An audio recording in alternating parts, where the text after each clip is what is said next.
How to use FaceApp filters for free. Want to explore FaceApp's fun filters without spending a dime? Here's how to use free filters smartly. First, get FaceApp from the App Store. It's free to use right out of the box. Now, open the FaceApp. Now choose a photo from your gallery. Once you choose it, FaceApp offers a variety of filters that are free. Like you can apply dimples, cheekbones, and all. Apply it. Smiles like this. Apply it. Hair colors like this. You can change the hair colors like this. Adjust it. You can also adjust it like this and tap on apply. You can add glasses like this and tap on apply. Once it's done, you can add the backgrounds from here. Add backgrounds.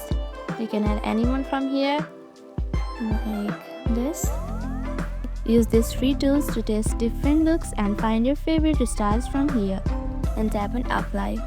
And that's how you enjoy FaceApp filters for free, using built-in options and earning pro access to referrals. If this helped you, hit like, subscribe for more tips, and let us know in the comments which free filter is your go-to. Thank you for watching.